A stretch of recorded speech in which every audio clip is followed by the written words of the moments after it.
यहीं से स्टार्ट करते हैं। इलेक्ट्रोमैग्नेटिक इंडक्शन क्या है, देखो जो माइकल फेराडे था और हेनरी था, उन्होंने सोचा कि भाई इससे पहले पढ़ते आ रहे थे भाई करंट किसी भी वायर से पास करते हो, किसी सर्कुलर लूप से पास करते हो, सोलेनोइड टोरॉइड से पास करते हो तो मैग्नेटिक फील्ड जनरेट होता है। उन्होंने इसका उल्टा सोचना शुरू किया, क्या मैग्नेटिक फील्ड को चेंज करके किसी जगह पे मैग्नेटिक फील्ड को चेंज करके क्या हम ईएमएफ या करंट इंड्यूस करवा सकते हैं, प्रोड्यूस करवा सकते हैं। और उसी का रिजल्ट था कि ये पूरी इलेक्ट्रोमैग्नेटिक इंडक्शन का चैप्टर आप आज पढ़ रहे हो। तो जो तो मैग्नेटिक फ्लक्स क्या है सबसे पहले समझ लीजिए, एक बार फिर डेफिनेशन लिखवा दूंगा। मैग्नेटिक फ्लक्स चलो एक बार ठीक है, किसी भी यूनिट एरिया, जैसे मैंने एरिया दिखाया कोई भी, ये कोई एरिया हो गया ए लिख दिया इसको, और ये यूनिफॉर्म मैग्नेटिक फील्ड दिखाना है डी, जो इक्वल स्पेसिंग वाली लाइन दिखाई है, ये इस एरिया का नॉर्मल हो गया, आउटवर्ड हो गया इस तरह से। नॉर्मल में और मैग्नेटिक फील्ड में जो एंगल है थीटा है।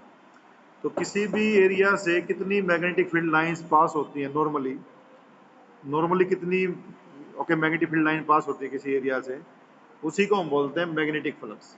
उसी को हम क्या बोलेंगे, मैग्नेटिक फ्लक्स। तो देखिए मैग्नेटिक फ्लक्स को यहाँ देख रहे हो, मैग्नेटिक फ्लक्स का सिंबल क्या है, पाई भी। ये एक स्केलर क्वांटिटी है जस्ट लाइक इलेक्ट्रिकल फ्लक्स।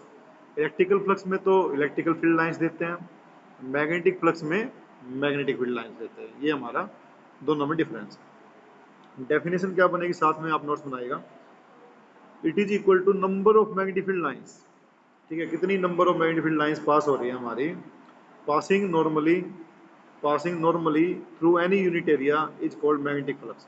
तो कोई भी हमने यूनिट एरिया ले लिया, उससे कितनी मैग्नेटिक फील्ड लाइन पास होंगी हमारी, तो उसी को हम बोलते हैं मैग्नेटिक फ्लक्स।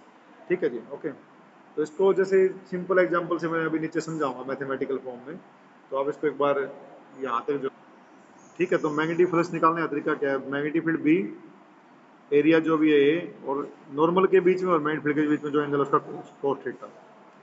तो इसको हम ऐसे वेक्टर फॉर्म में लिखेंगे तो बी डॉट ए भी लिख सकते हैं।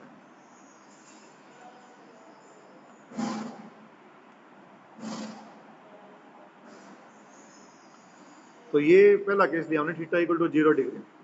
तो यहाँ आप देख रहे हो, ये मैग्नेटिक फील्ड दिखाया मैंने, ये नॉर्मल दिखाया, दोनों पैरेलल हैं, तो दोनों के बीच में एंगल कितना है, 0 डिग्री।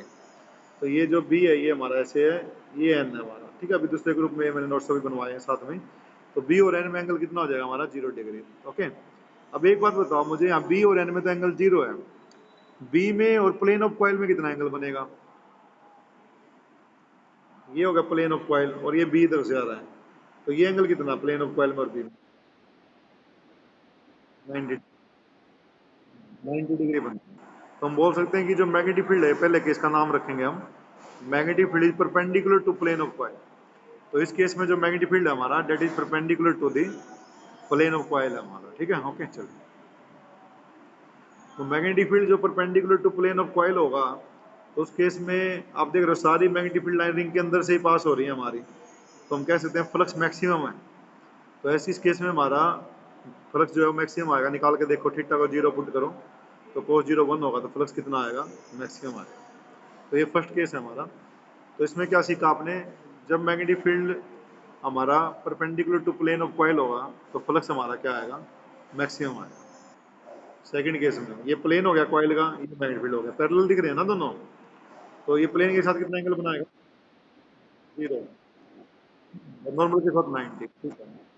आगे देखो, तो मैं, हाँ जी, मैं इस केस में बोल सकता हूँ magnetic field is parallel to plane of coil, क्योंकि दोनों पैरेलल हैं इसमें। Magnetic field is parallel to plane of coil बोल सकता हूँ मैं। तो थीटा को 90 पुट करो यहाँ पे, तो आप देख रहे हो कोई भी मैग्नेटिक फील्ड लाइन इसके अंदर से पास नहीं होगी, सारी बाहर से जाएंगे। तो इस केस में फ्लक्स कितना आएगा, फ्लक्स आ जाएगा, मैग्नेटिक फ्लक्स कितना आएगा। तो मैग्नेटिक फ्लक्स की जो यूनिट है वो वेबर है, इसको डब्ल्यू बी से लिखते हैं हम, वेबर। ये किसके इक्वल होगी, मैग्नेटिक फ्लक्स का फॉर्मूला है बी इंटू ए। तो मैग्नेटिक फ्लक्स 1 वेबर पुट कर दिया, डब्ल्यू बी मतलब 1 वेबर, ओके। मैग्नेटिक फील्ड की यूनिट होती है मतलब टेस्ला, 1 टेस्ला हो गया, एरिया की ऐसा यूनिट है मीटर स्क्वायर। तो मतलब जब 1 टेस्ला का मैग्नेटिक फील्ड लाइंस पास होंगी 1 मीटर स्क्वायर एरिया से नॉर्मली, तो हम बोल रहे हैं फ्लक्स कितना पास हो रहा है, 1 वेबर। तो ये इसकी ऐसा यूनिट है। पेपर में क्वेश्चन आता है, जो सीजीएस यूनिट है फ्लक्स की और ऐसा यूनिट, उसमें रिलेशनशिप लिखो। तो सीजीएस यूनिट भी देख लेते हैं। देखो ये एसआई यूनिट तो वेबर हो गई, सीजीएस यूनिट ऑफ फ्लक्स होती है मैक्सवेल। सीजीएस यूनिट क्या है इसकी? मैक्सवेल। तो मैक्सवेल ने भी काफ़ी कंट्रीब्यूशन किया है मैग्नेटिक फील्ड केस में, उन्हीं के नाम पे है। तो इसी फार्मूला का यूज करो, ऊपर जो लगाया था देखो, ध्यान देना। तो ये मैग्नेटिक फ्लक्स का फार्मूला तुम्हारे सामने है, pi equal to B into A. Pi की जगह लिखो 1 मैक्सवेल, मैग्नेटिक फील्ड की जगह लिखो 1 गॉस, एरिया की जगह लिखो 1 सेंटीमीटर स्क्वायर।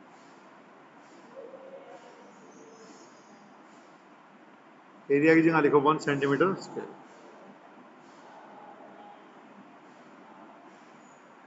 ठीक है जी। तो फ्लक्स 1 मैक्सवेल, 1 गॉस कितने टेस्ला के बराबर होता है? 1 गॉस इक्वल टू 10⁻⁻⁴ टेस्ला, पहले ही पढ़ा था तुम्हारे को। और 1 सेंटीमीटर में मीटर होता है 10⁻⁻⁴। तो 10⁻⁴ इंटू 10⁻⁴ हो गया 10⁻⁸ टेस्ला मीटर स्क्वायर। और टेस्ला मीटर स्क्वायर क्या होता है? वेबर। तो 1 मैक्सवेल इक्वल टू 10⁻⁸ वेबर, और 1 weber equal to 10⁻⁻+8 maxwell. Important है, रिलेशनशिप आ जाती है कई बार।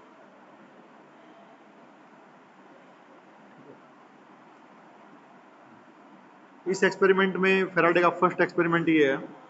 इसमें कॉइल ली वो गैल्वेनोमीटर से अटैच थी, एक मैग्नेट उसके पास रखी गई। जब तक उनके बीच में रिलेटिव मोशन नहीं था तो गैल्वेनोमीटर की रीडिंग 0 थी। जैसे ही आप मैग्नेट को कॉइल के पास लाओगे तो गैल्वेनोमीटर रीडिंग देगा, मतलब कॉइल के अंदर इंड्यूस करंट आएगा। ठीक है। अब आप उसको पास लाके रोक दोगे, या रोक दिया मान लो मैग्नेट को लाके, तो गैल्वेनोमीटर कोई रीडिंग नहीं देगा। वापस से उसको दूर लेके जाओगे, जैसे अभी पहले पास लाए फिर वापस लेके जा रहे हो, फिर से गैल्वेनोमीटर रीडिंग देगा, लेकिन पहले वाली डायरेक्शन से अपोजिट।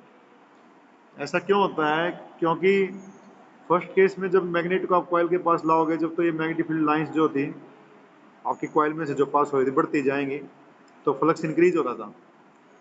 फ्लक्स इंक्रीज हो रहा था, मैग्नेटिक फ्लक्स चेंज हो रहा था, तो गैल्वेनोमीटर की रीडिंग मान लो लेफ्ट साइड में थी।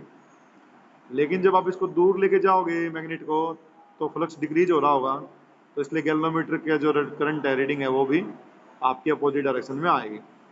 हाँ, एक बात और थी, जितना मैग्नेट को फास्ट लेके जाओगे उतनी ही रीडिंग ज़्यादा आएगी, क्योंकि फास्ट लेके आने पे मैग्नेटिक फ्लक्स तेज़ी से चेंज होगा।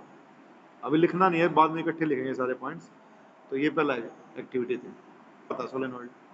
तो ये अपना मैग्नेटिक फील्ड प्रोड्यूस करेगा, यहाँ से करंट जाता है इसमें क्लॉकवाइज, तो यहाँ साउथ पोल आएगा, इधर नॉर्थ आएगा। तो ये जो जैसे आप इस कॉइल को पास लाओगे तो गैल्वेनोमीटर रीडिंग देगा, दूर लेके जाओगे तो गैल्वेनोमीटर रीडिंग रिवर्स हो जाएगी। जितना फास्ट लेके जाओगे कॉइल को उतना गैल्वेनोमीटर ज़्यादा रीडिंग देगा।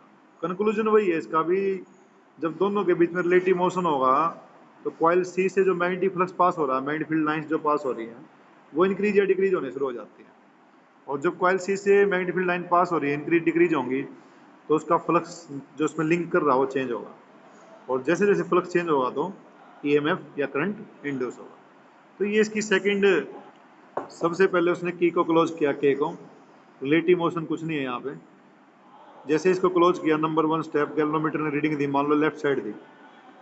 अब आता है गैल्वेनोमीटर रीडिंग क्यों दे रहा है? क्योंकि जब की को क्लोज करें तो करंट इसमें बढ़ रहा है, 0 1 2 3 4 जैसे ऐसे, ठीक है, 5 एम्पियर तक करंट बढ़ा। तो करंट बढ़ेगा तो इसका मैग्नेटिक फील्ड बढ़ेगा, और वो बढ़ा हुआ मैग्नेटिक फील्ड इसके साथ लिंक करेगा। तो कुल मिला के बात है, मैग्नेटिक फ्लक्स चेंज हो रहा है, तो इसलिए गैल्वेनोमीटर ने रीडिंग दी। कुछ समय बाद करंट, सेकंड स्टेप, कुछ समय बाद करंट कांस्टेंट हो जाएगा, जैसे 5 एम्पियर पे पहुंचे, कांस्टेंट हो गया, स्विच अभी क्लोज ही है। तो करंट यदि कांस्टेंट हो गया तो मैग्नेटिक फील्ड कांस्टेंट हो जाएगा, जो यहाँ से फ्लक्स पास हो रहा था इसमें से मैग्नेटिक फील्ड लाइंस, वो भी कांस्टेंट हो जाएंगी। तो गैल्वेनोमीटर की रीडिंग स्टेप नंबर 2 में 0 आएगी, क्योंकि करंट अभी कांस्टेंट है, मैग्नेटिक फ्लक्स चेंज नहीं हो रहा। और जो थर्ड स्टेप है वो तुम भी जानते हो, कुछ समय बाद की को उसने बंद रखा कुछ कुछ समय के लिए, फिर की को वो छोड़ देगा, की ओपन हो जाएगी। तो जब की ओपन होगी तो क्या होगा, कौन बता? तो जब ओपन करते हो तो करंट डिक्रीज होना शुरू हो जाता है, 10 9 8 7, तो मैग्नेटिक फील्ड भी डिक्रीज होगा। और मैग्नेटिक फील्ड डिक्रीज होगा तो इसमें जो फ्लक्स पास हो रहा था वो डिक्रीज होगा, तो गैल्वेनोमीटर की रीडिंग आएगी, बट पहले वाले से अपोजिट आएगी। तो ये हमारी थर्ड एक्टिविटी। जो देखिए फर्स्ट पॉइंट देखिए कंक्लूजन में क्या बनेगा।